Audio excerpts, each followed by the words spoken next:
آپ کو لگتا ہے میں جھوٹ بول رہی ہوں؟ اس نے منہ پھلائے پوچھا۔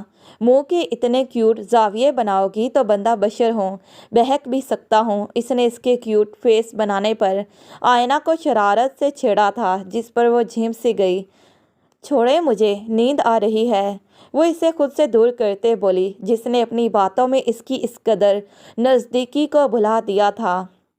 اب چھوڑنے کا تو سوال ہی پیدا نہیں ہوتا، اور ویسے بھی یہ سارا اہتمام میرے لیے تم نے کیا ہے، اب میرا بھی حق بنتا ہے میں تمہیں اس کے بدلے میں کچھ انعام دوں۔ اس نے اس کی سرخ لالی سے سجے ہونٹوں کو فوکس میں لیتے خمار بھرے لہجے میں کہا، لائیے پھر میرا انعام۔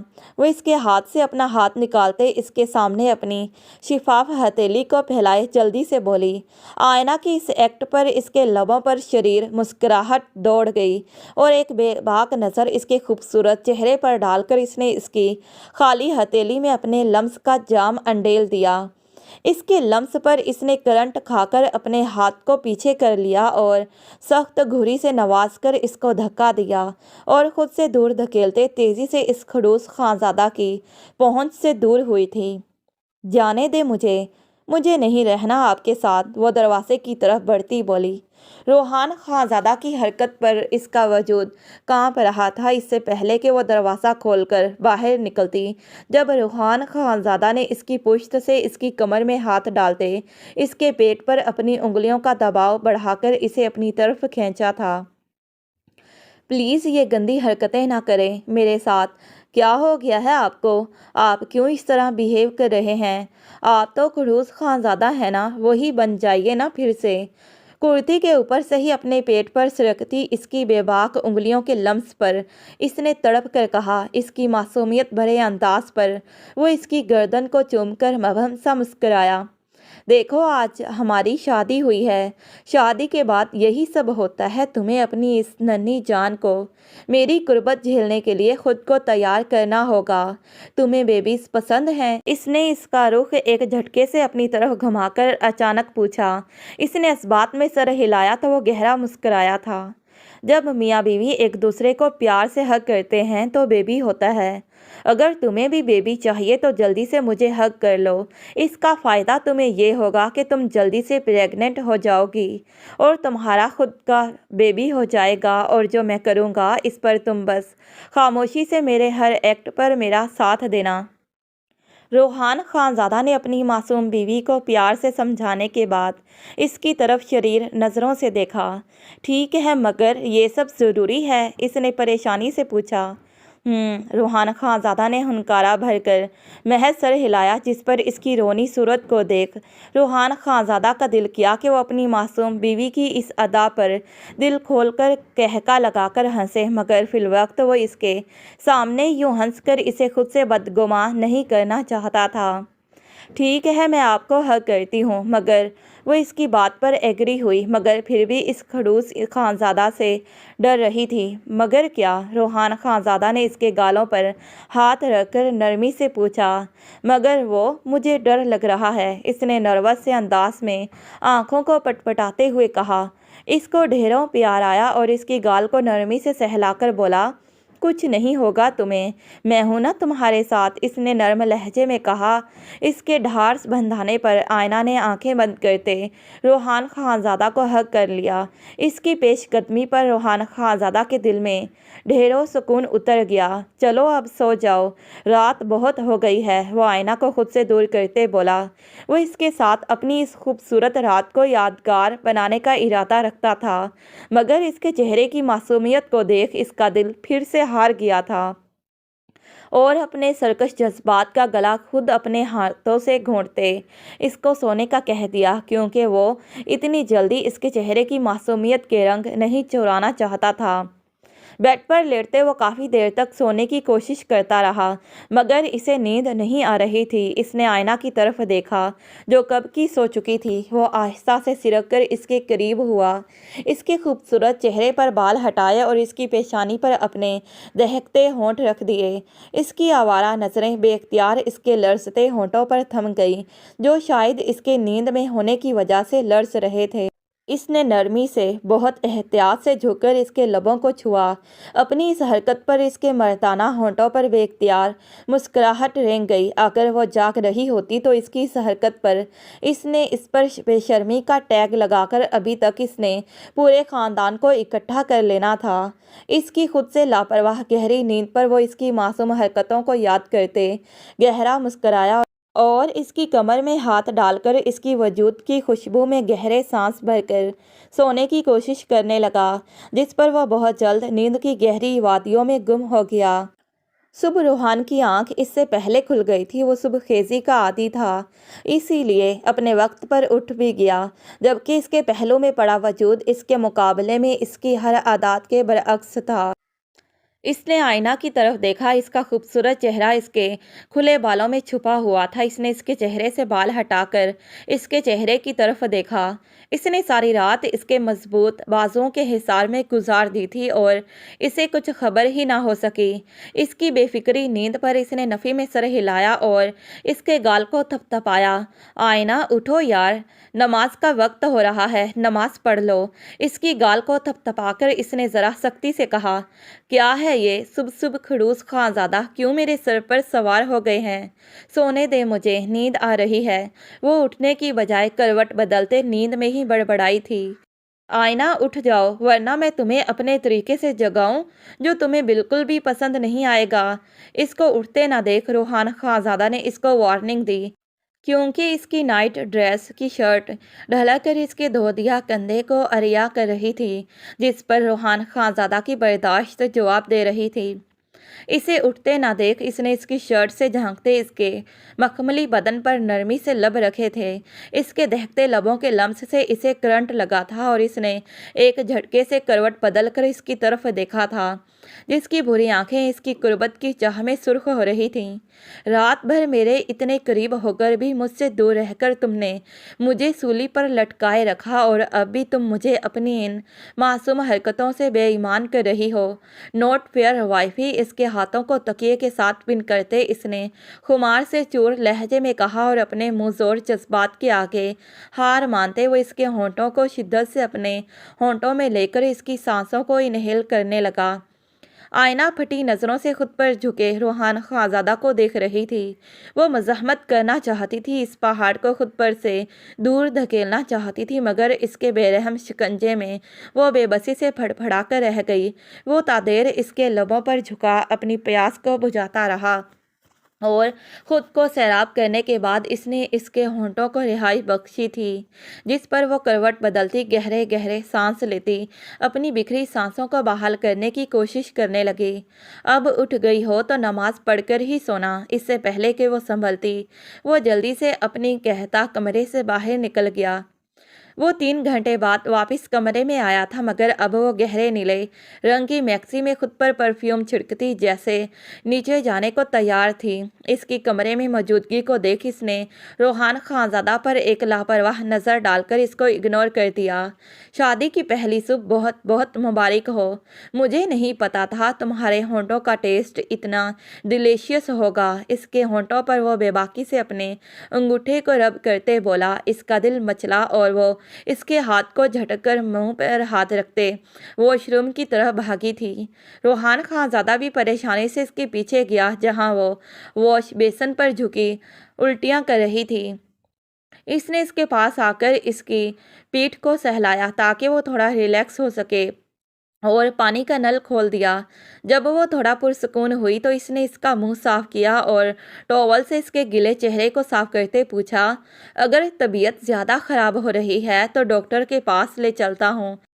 اس نے اس کے ستے ہوئے چہرے کو دیکھا جو تھوڑی دیر پہلے کھلا ہوا کتنا شاداب نظر آ رہا تھا، اب کیسے زرد پڑ گیا تھا۔ نہیں میں ٹھیک ہوں، اب آپ پریشان نہ ہوں، اس نے نرمی سے کہہ کر اس کے ہاتھ سے ٹاول لے لیا۔ ناراض ہو؟ اس نے اپنی صبح والی حرکت کا پوچھا۔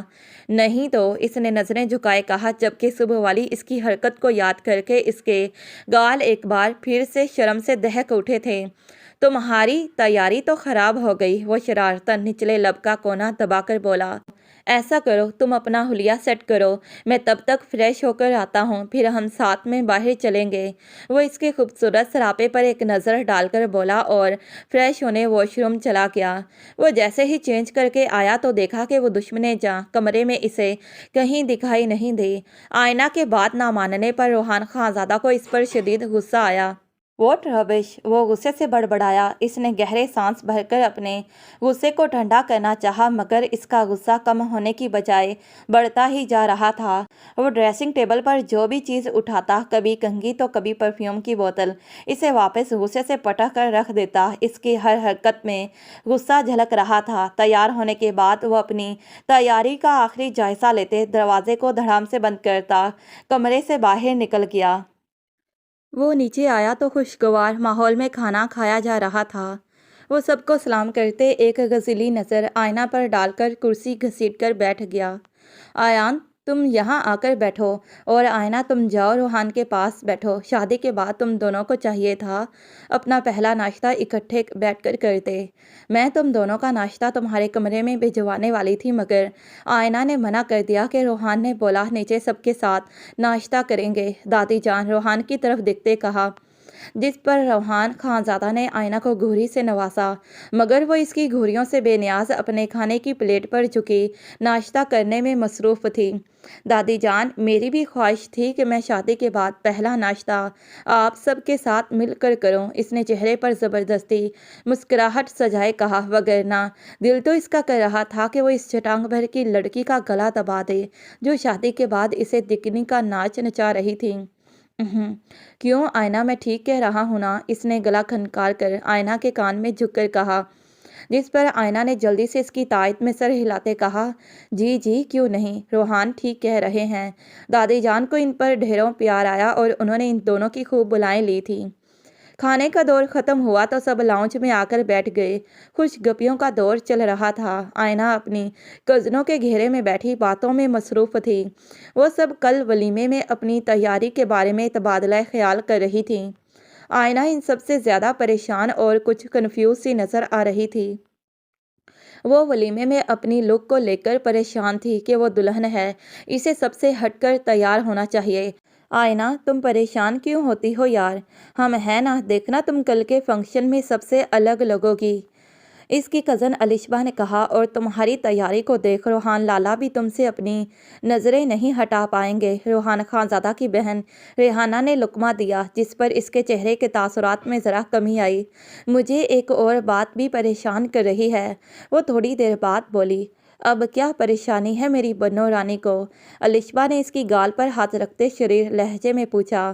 کچھ نہیں، اس نے جلدی سے خود کو سنبھالتے کہا، کچھ تو بات ہے جو تم ہم سے چھپا رہی ہو۔ الشبہ نے آنکھیں چھوٹی کرتے تجسس سے پوچھا۔ الشبہ کی بات پر اس کی باقی کزنوں کی بھی نظریں اس پر جم گئی۔ میں اس سے پہلے کہ وہ اپنی کزنوں کے سامنے اپنے دل کا راز عیاں کرتی، جب دادی جان نے ان سب کو آواز دے کر اپنے پاس بلا لیا، لڑکیوں تم وہاں کیا خسر پھسر کر رہی ہو، اور آئینہ تم ان کے ساتھ کیوں بیٹھی ہو؟ دادی جان نے آنکھیں سکیڑتے پوچھا، جس پر ان سب کی سٹی گم ہوئی تھی، جبکہ آئینہ دادی جان کے اشارے کو سمجھتی خاموشی سے آ کر روحان کے برابر میں بیٹھ گئی۔ اب ایک بار پھر سے باتوں کا دور چل پڑا تھا۔ وہ بڑوں کے درمیان بیزار سی بیٹھی اپنے دل میں اتنے بڑے راز کو دبائے بیٹھی تھی۔ اس کی ایک بری عادت یہ تھی کہ اس کے پیٹ میں زیادہ دیر تک کوئی بات نہیں رہ سکتی تھی۔ جیسے ہی اس کے معصوم ذہن میں کوئی بات آتی یا اسے پریشان کرتی، وہ فوراً ہی اسے زبان پر لے آتی تھی، پھر چاہے وہ موقع ہو یا نہ ہو، مگر وہ اپنی بات کہہ کر ہی دم لیتی تھی۔ اب بھی وہ سب کے درمیان سب کے چہروں کی طرف پریشانی سے دیکھ رہی تھی۔ سب کے چہروں پر خوشی تھی، اور وہ سب کل ہونے والی تقریب کے بارے میں ہی بات کر رہے تھے۔ اپنے گھر والوں کی خوشی کو دیکھ اسے بہت رونا آیا کہ کوئی اس سے اس کی پریشانی کے بارے میں کیوں نہیں پوچھ رہا۔ وہ اپنی کزنوں کو بتانے والی تھی، مگر پھر دادی جان نے ان سب کو یہاں بلا لیا۔ حتیٰ کہ یہ سوچتے سوچتے اس کے پیٹ میں مروڑ اٹھنے لگے۔ اب وہ زیادہ دیر تک اس بات کو اپنے دل میں نہیں دبا سکتی تھی۔ جب وہ سب کی طرف دیکھتے اچانک بولی، میں پریگننٹ ہوں۔ سب لوگ لاؤنج میں بیٹھے باتیں کر رہے تھے۔ جب اس کی بات کو سن سب کو حیرت کا شدید جھٹکا لگا اور ان سب نے ہی ناسمجھی سے اس کی طرف دیکھا، جبکہ اس کی بات کو سن کر اس کے برابر میں بیٹھے روحان خانزادہ کا تو پانی پیتے ہوئے منہ سے پانی کا فوارہ نکل گیا۔ سب اسے عجیب نظروں سے دیکھ رہے تھے۔ کل ہی تو سادگی سے رخصتی ہوئی تھی ان کی۔ What naan sense! ہوش میں تو ہو! وہ دانت پیستے اس کے کان میں گھرایا۔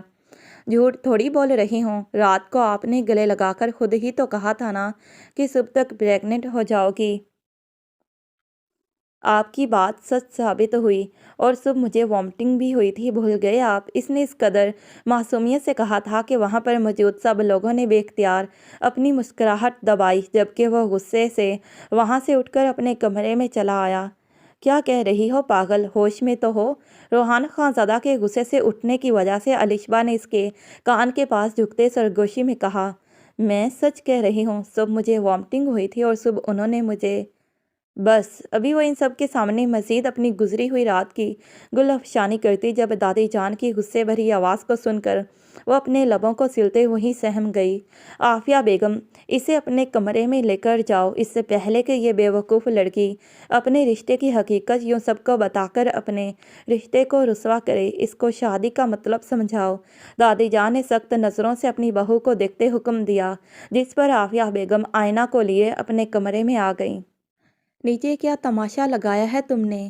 اس کو کمرے میں لے جا کر چھوڑتے عافیہ بیگم نے غصے سے اس کی طرف دیکھتے پوچھا۔ ماما، میں سچ کہہ رہی ہوں، انہوں نے خود مجھ سے کہا تھا کہ میں انہیں حق کروں گی تو میں پریگننٹ۔ ابھی وہ کہہ رہی تھی جب عافیہ بیگم نے تھپڑ مارتے اس کی زبان کو تالا لگا دیا۔ بکواس بند کرو اپنی! وہ سرخ نظروں سے اس کی طرف دیکھتے غصے سے گھرائیں۔ بس یہی کمی رہ گئی تھی، ساتھ میں یہ بھی بتا دیتی کہ اس کے لیے میری ماں نے مجھے خود تیار کر کے بھیجا تھا۔ عافیہ بیگم کا نہ چاہتے ہوئے بھی لہجہ شدت اختیار کر گیا۔ ماما، اپنی ماں کے طنزیہ لہجے پر وہ بے یقینی سے اپنی گال پر ہاتھ رکھے ان کی طرف دیکھ رہی تھی، جنہوں نے آج تک اسے مارنا تو دور انگلی سے بھی چھوا تک نہ تھا، آج انہوں نے روحان خانزادہ کی وجہ سے اس پر ہاتھ اٹھا دیا تھا۔ خبردار، آئندہ جو تم نے اپنے رشتے کی بات کسی کے سامنے کی، ورنہ مجھ سے برا کوئی نہیں ہوگا۔ وہ تمہارا شوہر ہے، ہم نے تمہارے لیے اسے خود چنا ہے۔ آئندہ اپنے شوہر کی عزت کو یوں سب کے سامنے مت اچھالنا۔ آئینہ کی کمزور دکھ بھری آواز پر عافیہ بیگم کو شدت سے احساس ہوا کہ وہ اپنے غصے میں کیا کر چکی ہیں۔ عافیہ بیگم نے آئینہ کی طرف دیکھا جو اپنے گال پر ہاتھ رکھے بے یقین نظروں سے انہی کی طرف دیکھ رہی تھی۔ اس کے سفید گال پر اپنی انگلیوں کی چھاپ دیکھ وہ اپنے غصے کو بھلا کر پریشانی سے اس کی طرف بڑھی تھیں اور اس کے گال کو سہلا کر اب کی بار وہ اسے نرمی سے سمجھا رہی تھیں۔ آئینہ، ایم سوری، پتہ نہیں کیسے غصے میں تم پر میرا ہاتھ اٹھ گیا۔ اپنی ماں کو معاف کر دو بیٹا، وہ اس کے گال کو سہلاتے ہوئے نم لہجے میں بولی۔ ماما، آپ معافی مت مانگیں، میں آئندہ خیال رکھوں گی۔ عافیہ بیگم کو معافی مانگتا دیکھ وہ اپنے دل میں آئے میل کو فوراً صاف کرتے ان کو معاف کرتے بولی، کیونکہ جب عافیہ بیگم نے اس کو تھپڑ مارا تھا تب وہ ان سے بدگمان ضرور ہوئی تھی، مگر ان کے معافی مانگنے پر اس نے فوراً پچھلی بات کو بھلا دیا تھا۔ اس کی وجہ یہ تھی کہ وہ اپنی ماں سے بے تحاشا محبت کرتی تھی۔ اگر زندگی میں پہلی بار انہوں نے اس پر ہاتھ اٹھا بھی لیا تھا تو کیا ہوا، غلطی تو خود اس کی اپنی ہی تھی۔ یہ سوچ کر وہ ہلکی پھلکی ہو گئی اور ان کی آنکھوں میں آئی نمی کو اپنے انگوٹھے سے صاف کر دیا۔ عافیہ بیگم پیار سے اسے اپنے سامنے بٹھا کر کافی دیر تک اسے اس رشتے کی باریکیوں کے بارے میں سمجھاتی رہی تھیں، جس پر عافیہ بیگم کی باتوں کو سن کر اس کے کانوں سے دھواں نکلنے لگا تھا اور عافیہ بیگم کے ڈر سے وہ خاموشی سے سر جھکائے بس ان کی سب باتوں کو سنتی رہی اور ان کی باتوں پر عمل کرنے کا وعدہ کرتی وہ ان کے کمرے سے باہر نکل آئی۔ یہ ان دنوں کی بات ہے جب حامد خانزادہ یونیورسٹی پڑھتے تھے۔ یونیورسٹی کی لڑکیاں ان کی شاندار پرسنالٹی پر مرتی تھیں، مگر وہ جس لڑکی کے اسیر تھے وہ انہیں یوں نظر انداز کر دیا کرتی تھی کہ جیسے وہ کوئی ویمپائر ہو جس کو اگر اس نے دیکھ بھی لیا تو وہ خوف سے ہی مر جائے گی۔ عافیہ جو حامد خانزادہ کا اپنی طرف جھکاؤ محسوس کر چکی تھی، مگر ان سے ہمیشہ اپنے سائے کو بھی دور رکھتی تھی، کیونکہ ان کے خیال میں یہ امیر زادے محض وقت گزاری کے لیے غریب لڑکیوں سے دوستیاں گانٹتے ہیں، مگر حامد کی مستقل مزاجی کو دیکھ وہ اس بات سے قائل ہو گئیں کہ نہیں، حامد ان لڑکوں جیسا نہیں جن کا خاکہ اس نے اپنے ذہن میں کھینچا ہوا تھا۔ دونوں کی محبت رفتہ رفتہ پروان چڑھتے تناور درخت کی شکل اختیار کر گئی، مگر جب دونوں نے اپنے اپنے گھروں میں اپنی شادی کے سلسلے میں بات کی تو ان دونوں کے گھرانوں میں ان کے رشتے کو لے کر شدید رد عمل آیا۔ حشمت خانزادہ تو خاندان سے باہر لڑکی لانے پر کسی صورت راضی نہ ہوئے۔ حامد نے اپنے بابا کو بہت سمجھایا مگر وہ نہیں مانے۔ بالآخر حشمت خانزادہ کو نہ مانتے دیکھ انہوں نے عافیہ کے گھر والوں سے رابطے بڑھائے اور پھر ان کے لاکھ منتیں ترلے کرنے کے بعد انہوں نے عافیہ بیگم کی شادی حامد سے کروا دی، مگر حشمت خانزادہ نے حامد کی شادی کا سن کر انہیں گھر سے بے دخل کر دیا۔ حامد خانزادہ غصے اور انا میں اپنے باپ کے اس کھٹور فیصلے کا بوجھ دل پر لیے خانزادہ مینشن کو چھوڑ کر کراچی چلے آئے۔ کراچی میں ایک کمپنی میں اچھے پیکج پر کام کرنے لگ گئے۔ 2 سال بعد ان کے ہاں ایک ننھی پری نے اپنی آنکھوں کو کھولا جس کا نام انہوں نے پیار سے آئینہ رکھا تھا۔ آئینہ کی معصوم باتوں کو سن کر وہ بہت محظوظ ہوتے تھے۔ وقت گزرنے کے ساتھ ساتھ آئینہ کی معصومیت میں اضافہ ہوا تھا۔ وہ بہت حساس اور نرم دل کی مالک تھی۔ اس کی ایک بہت پیاری بلی تھی جس کو وہ بہت پیار کرتی تھی، اس کا نام اس نے پیار سے مانی رکھا تھا۔ وہ 15 سال کی ہو چکی تھی مگر حامد خانزادہ نے اپنی لاڈلی کو اتنا پیار و محبت دیا تھا کہ اس کی فطرت میں دنیا والوں کی طرح تیز تراری اور چالاکیاں نہیں تھیں۔ وہ بہت باتونی تھیں، وقت بے وقت بولتی ان سے بے تحاشا سوال و جواب کرتی تھیں، جس پر کبھی تو اس کے سوالوں کے جواب دے دیتے تو کبھی جھنجھلا کر اس سے ہی اس کے کیے سوال کا جواب مانگتے، جس پر وہ کہتی تھی کہ اگر مجھے پتا ہوتا تو میں نے آپ سے ہی پوچھنا تھا، اور حامد صاحب اس کی بات کو سن کر لاجواب ہو جایا کرتے تھے۔ عافیہ بیگم ہمیشہ اپنے اس چھوٹے سے گھرانے کی خوشیوں کو یوں ہی قائم و دائم رہنے کی دعائیں کیا کرتی تھیں۔ کالج میں آئینہ کا فرسٹ ایئر تھا جب حامد خانزادہ کا آفس سے چھٹی کر کے واپس آ رہے تھے، تب ایک ٹرک کا ان کی بائک سے زوردار تصادم ہوا اور وہ موقع پر ہی جاں بحق ہو گئے۔ عافیہ بیگم اور آئینہ پر ان کی موت کی خبر بجلی بن کر گری تھی۔ آئینہ ابھی تک بے یقین تھی کہ اس کے بابا اس کو چھوڑ کر چلے گئے ہیں۔ وہ ہنستی مسکراتی چہکتی ہوئی چڑیا اس حادثے کے بعد خاموش ہو کر رہ گئی۔ عافیہ بیگم بھی حامد خانزادہ کے جانے کے بعد ٹوٹ سی گئی، مگر وہ اکیلی نہیں تھی، ان کے کندھوں پر آئینہ کی ذمہ داری تھی جس کو انہوں نے سنبھالنا تھا۔ آئینہ کی خاموشی ان کے دل کو دہلا دیتی تھی۔ اپنی سرتاج کو وہ کھو چکی تھی مگر وہ اب اپنی لاڈلی بیٹی، اپنی زندگی کے واحد سہارے کو نہیں کھونا چاہتی تھی، جس پر عافیہ بیگم نے اپنی ساری توجہ آئینہ پر مرکوز کر دی، جس کا نتیجہ یہ نکلا کہ وہ آئینہ کو نارمل روٹین پر لے آئی تھیں۔ انہوں نے قریبی اسکول میں ایز اے وائس پرنسپل کی جاب کرنا شروع کر دی۔ آج آئینہ کو کالج سے چھٹی تھی تو وہ آئینہ کی ضد پر اسے اپنے اسکول میں ہی لے آئیں، مگر ان کی بری قسمت کے ہیڈ پرنسپل شہباز چودھری جو کہ اس اسکول کا آنر بھی تھا، اس نے آئینہ کو دیکھ لیا اور عافیہ بیگم کے پیچھے پڑ گیا کہ وہ ان کی شادی اپنی بیٹی سے کروا دیں، مگر وہ نہیں مانی۔ کہاں وہ 50 سالہ بوڑھا مرد اور کہاں ان کی جوان لڑکی، انہیں یہ رشتہ کسی طور مناسب نہ لگا۔ جب شہباز چودھری کا مسلسل اصرار بڑھا تو انہوں نے اسکول چھوڑنے کا فیصلہ کر لیا۔ جس دن عافیہ بیگم نے اسکول چھوڑا تھا اسی شام شہباز چودھری ان کے گھر آ دھمکے اور ان کو بلیک میل کرنے لگے۔ عافیہ بیگم پریشان ہو گئی، وہ اکیلی عورت کیسے اس بدمعاش سے نپٹتی، مگر تب خدا کی کرنی ایسی ہوئی کہ روحان خانزادہ جو کہ ان کی تلاش میں ان کے گھر آ پہنچا تھا۔ روحان نے جب بتایا کہ حشمت خانزادہ ان کے دادا کے انتقال کو 2 برس ہو چکے ہیں اور اب